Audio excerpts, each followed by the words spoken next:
Assalamualaikum warahmatullahi wabarakatuh. Jadi, materi kita hari ini tentang teknik komputer dan jaringan. Alangkah baiknya, sebelum kita memulai pembelajaran, kita perkenalan dulu ya. Perkenalkan, nama Ibu Cut Febiola, asal Ibu dari Pidijaya. Nah, udah kenalkan semua anak-anak? Udah, Bu. Jadi, sekarang kita terlebih dahulu berdoa dulu sebelum kita memulai pelajaran ya. Berdoa dimulai. Selesai. Berdoa selesai. Nah, jadi materi kita yaitu mengenai teknik komputer dan jaringan. Nah, di sini ada yang tahu bagaimana prinsip dan kerja sistem operasi jaringan?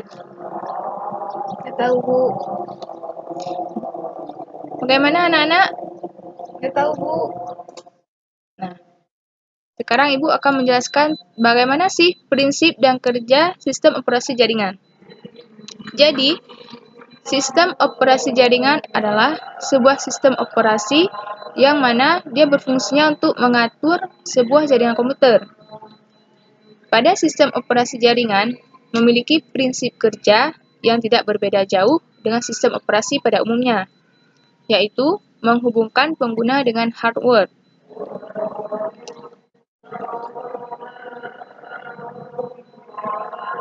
Yang selanjutnya, jenis sistem operasi jaringan.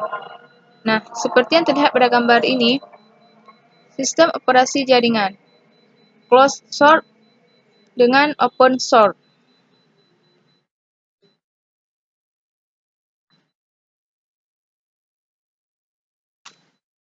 Nah, jadi closed source ini ialah perangkat lunak yang merupakan software yang di dalamnya terdapat berbagai kode tertutup bagi umum.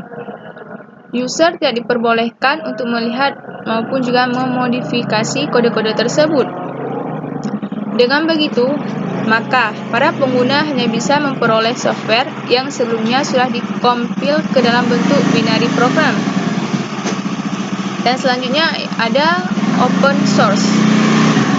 Nah, open source ini merupakan sistem operasi perangkat lunak yang dimana kode programnya bersifat terbuka dan disediakan oleh pengembangannya secara umum agar bisa untuk dipelajari, diubah maupun dikembangkan lebih lanjut, serta disebarluaskan dan boleh bahkan untuk memperbaiki kesalahan pada program tersebut.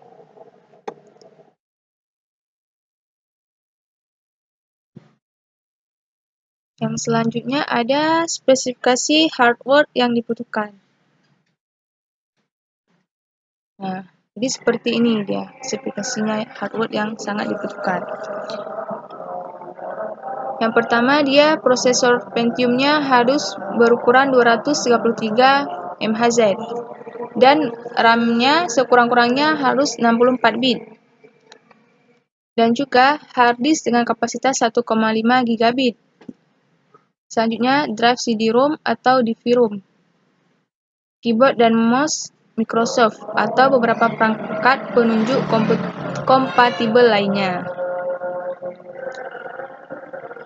Nah, selanjutnya ada perintah dasar untuk Linux Debian. Yang pertama ada SU. Apa sih kegunaan dari SU ini? Nah, perintah SU ini digunakan oleh pengguna Debian untuk masuk ke akses root atau mandiri superuser. Setelah memasukkan perintah SU, pengguna akan diminta untuk mengetik password sebagai autentikasi. Yang kedua ada CD. Command CD berguna untuk berpindah direktori atau folder.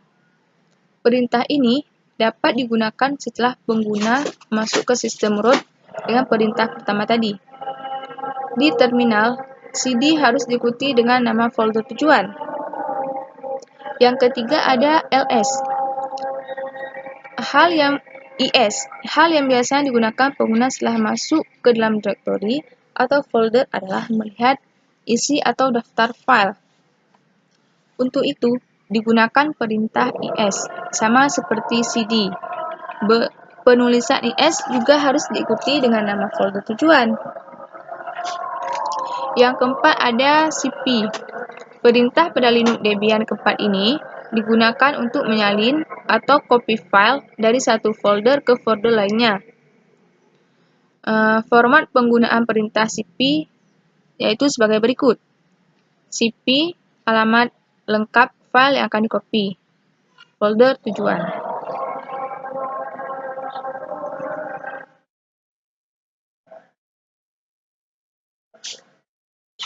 Nah, yang selanjutnya ada mkdir. Jadi, perintah keenam yang dimiliki oleh Linux Debian ialah mkdir. Namun, fungsinya ialah untuk membuat sebuah folder baru. Perintah tersebut dapat dipakai tanpa harus ke super user terlebih dahulu. Yang selanjutnya ada rmdir. Dia berfungsi untuk menghapus folder yang kosong. Jika terdapat file di dalamnya, folder tidak akan terhapus jika Anda menggunakan perintah rmdir. Yang selanjutnya ada IP address.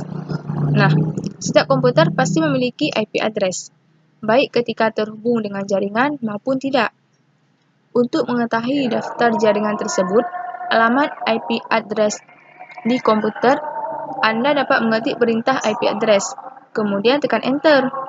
Sesaat kemudian Anda dapat melihat hasilnya. Yang selanjutnya, yang terakhir yaitu exit. Nah, dengan melihat komen di atas, mungkin Anda sudah dapat menyimpulkan menyimpulkan fungsi dari perintah yang satu ini. Apabila Anda ingin keluar dari pengguna aktif di terminal, maka gunakan perintah exit.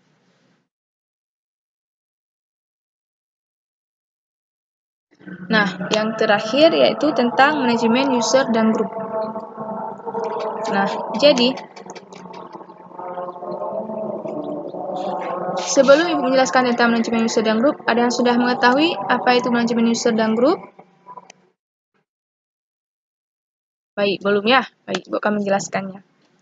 Jadi, manajemen user merupakan cara kita sebagai admin untuk mengatur semua konfigurasi user, baik membuat, menghapus, mengedit, dan lain sebagainya. Sedangkan manajemen grup dia digunakan untuk melakukan klasifikasi user-user yang ada di sistem. Dan juga, manajemen grup di Linux dapat meliputi kegiatan seperti penambahan grup baru dan penghapusan grup. Nah, sampai di sini. Ada yang masih kurang jelas, anak-anak? Ada yang ingin ditanyakan? Ibu rasa sudah cukup jelas ya tentang isi dari penjelasan Ibu barusan.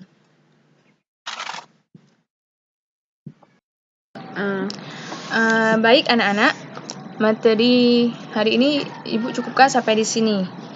Jadi jangan lupa materi kita di minggu depan yaitu mengenai tentang jaringan komputer. Baik, sebelum kita mengakhiri pembelajaran, alangkah baiknya kita berdoa terlebih dahulu. Berdoa dimulai.